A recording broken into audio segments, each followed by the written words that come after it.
Sano size yo muyambula ngana munene mukokatono katabadde waduka munene kamufega ni fonctionnaire choice omukozi n'atometo kunde soko je soko je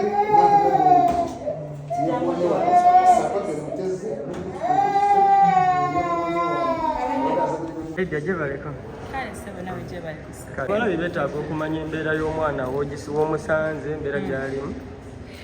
Omwana Katonda mulungi, omwana asuuse.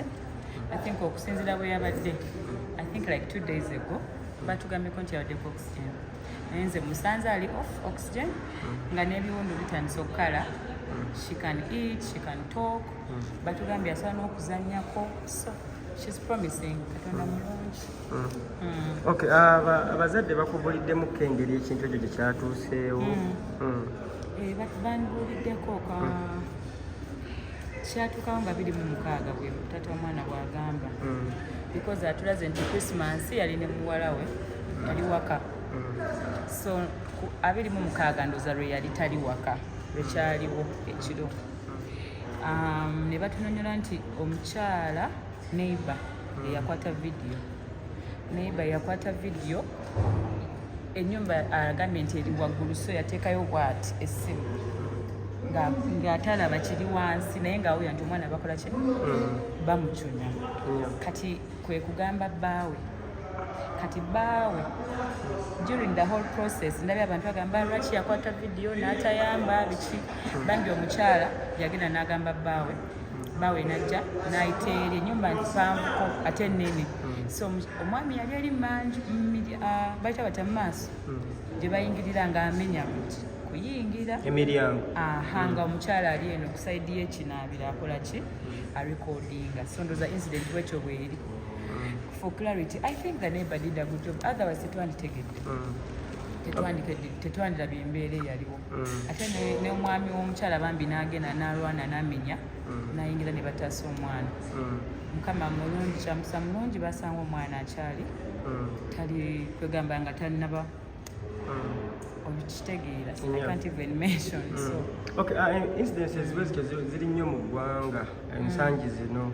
Simanyi oba emabega byaliwo nga tetumanyi bumanya, naye kyakuyiga kye tuyinza okufunamu ng'abazadde. Nze sirina na bingi kyolina omumanya. Nalaba vidiyo eyo olunaku lwange lwonna ne lufa. Nali ku show naye nga neekaza bwe omwana oyo yanyuma nnyo. Ndooza alumya eggwanga lyonna honestly, because I don't think omwana age eyo myaka 4 asobola okukola ekintu kyonna that deserves such a punishment from a human being. Oba ontegeera nti something is not right somewhere. Omwana alina omukazi yamuluma yenna ajjudde amannyo. It's just something that's tekitegeerekeka. I think omukazi alina problem or something. Kubanga n'ebigambo biife. Anyway, kirungi poliisi yamukwata. Naye back to the questions kyekindaga, especially bannanga abantu abalina abaana nga temubeerawo mukola abaana balekera abakozi yadde ne bwe basi mukozi nga family bannanga abantu omuntu asigala muntu.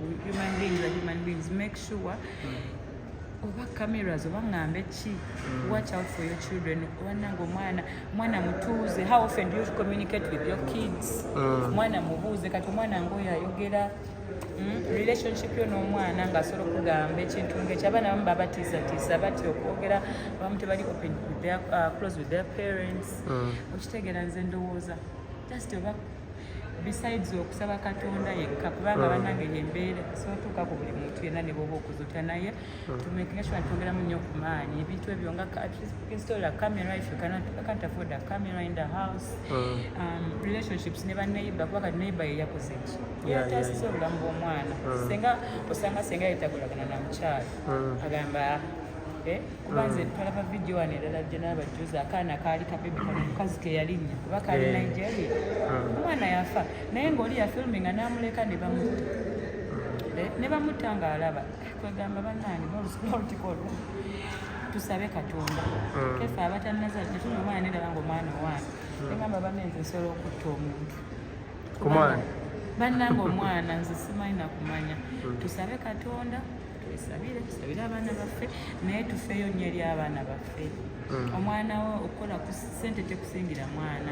omwana making sure nti oli mu bulamu bwe oba okitegeera nze bannange mukama nga kibi nga kyazze nze luzajja toba n'abaana bange ne bwendinoba bwendiba manfumbiddu sireka mwana wange bannange omwana tagula omwana kiraba okuva eri Katonda bambi naye maama muntu mulungi mumulabye afaayo ebizibu bino nga bw'omanya ebizibu bibaawo munnange oluusi abakyala balemererwa oli nalemererwa nga tayagadde nga takyeyagalidde naye tutuwa ekyokuyiga kyatuwadde ffenna kyokuyiga abubaka ki bw'oyinza oba kusaba ki kwoyinza oweereza minisitule etwala abaana n'okutwaliza awamu ne poliisi kubanga yeyina okukwasisa etteeka eryenkomeredde ku nsonga eyo bannange etteeka nalabye n'abantu bakyogerako ku social media ndooza bayongere okwenforcinga amateeka ago aga incidences west ebyo ebya torturing abaana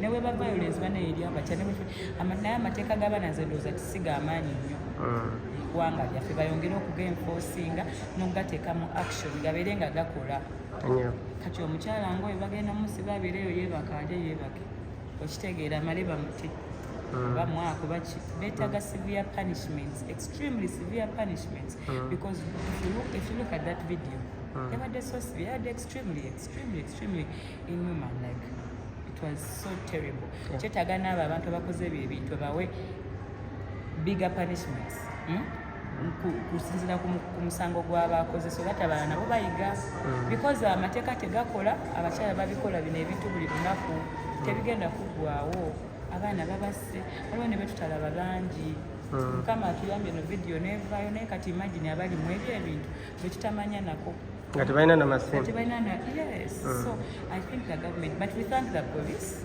I really thank the police kubanga kimanyi omukazi ali mu custody and they are taking serious action against her twebaza police nemizi bafuddeyo bantu nebalaga ki nebalaga nti bakiriko naye just twagala bongeremuko ku maanyi gana amateeka gabe nga nago gakola ate nga manene nga gaba panishingira ddala abantu ngaabo ndabye otidde nnyo bw'olabye ku mwana ate nga wagambye ne kavidiyo wakalabye watidde nnyo kyokka ate nga watusuubiza abalongo natidde bwe nalabye jo yani yampostinze yesterday bwe nalabye bakaka tebakkiriza postinga mwana which is very understandable omwana yetagamu katika privacy many people have been here ndooza abantu bangi bajja naye nze nga bwe mulabye leero tatiisa inshallah tusabe Katonda yongere omukola ki naye ndaba atandise okukala wunzi naye walayi tunulidde omwana w'omukazi yamulumye ng'aluma enkoko omwana bamulumye yenna paka wansi eno mu magulu kyenva ngamba omukazi oba mu investigating who does that njagala zaana abalongo bange ndoza njagendanga nabo ku sho kubanga sijabisobola ze omwana abalongo bange nsanga obakoze nkwettira kyokka abamukufe tukya kamera tutambulewo oba tugende mu eddwaliro linyirira bambi naye nze bana amadwaliro ga freaking out tuliranga